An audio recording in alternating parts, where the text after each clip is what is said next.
Hello! It's me again! So nga pala, for today's video, magluluto tayo ng sayote. Parang love lang to. Pag nakita mo na yung dawan mo, magiging sayo na siya, te. O, diba? Naghugot pa nga. Magbabalat muna tayo ng sayote. Kasi, kahapon, ang niluto ko is ginisang repolyo. Ngayon, ginisang sayote. Iiwain ko lang to ng maliit para marami siya. So, ito yung ipapaulam ko sa aking mood rockles. Kasi anong oras na, alas 10 na, and mag-aasikaso na ako ng kanyang pagkain. Gulay-gulay muna siya ngayon. Kasi bawal siya ng mga karne. Kailangan gulay lang para healthy ang katawan.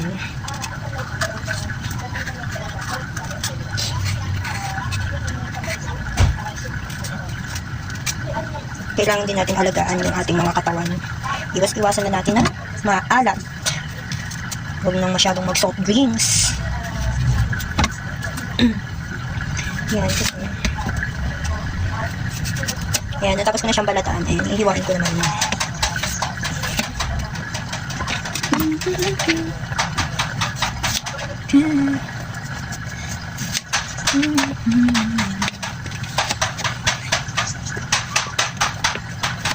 So, babalikan ko na lang kayo maya-maya. Yan, I'm back. So, ito na pala yung iniwa ko, sayote. And then, nakapaghiwa na rin ako ng sibuyas and bawang. And magluluto na muna ako. Wait lang, babalikan ko kayo. So, yan, magluluto na tayo. And sasaksak ko lang yung aking lutuan. Painahin natin. Para hindi masulog ang niluluto. May ganti na pala siya kasi nagluto ako kanina. So, sorry, medyo maingay kasi sa labas. Papainitin lang natin yung mantika. Ready na ang aking ilalagay. So, yan.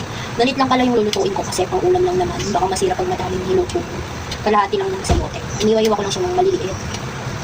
Yan. So, mainit na siya. And ilalagay na natin ulit yung bawang. Lagay na rin natin yung sibuyas. So, mabango. Kami pala. Ulam.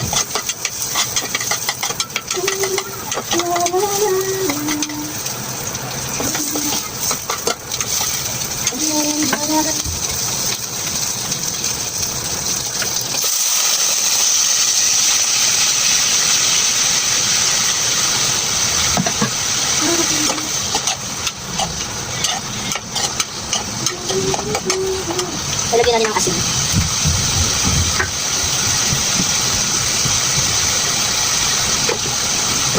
And paminta. Metos lang natin. Saka natin tatakpan.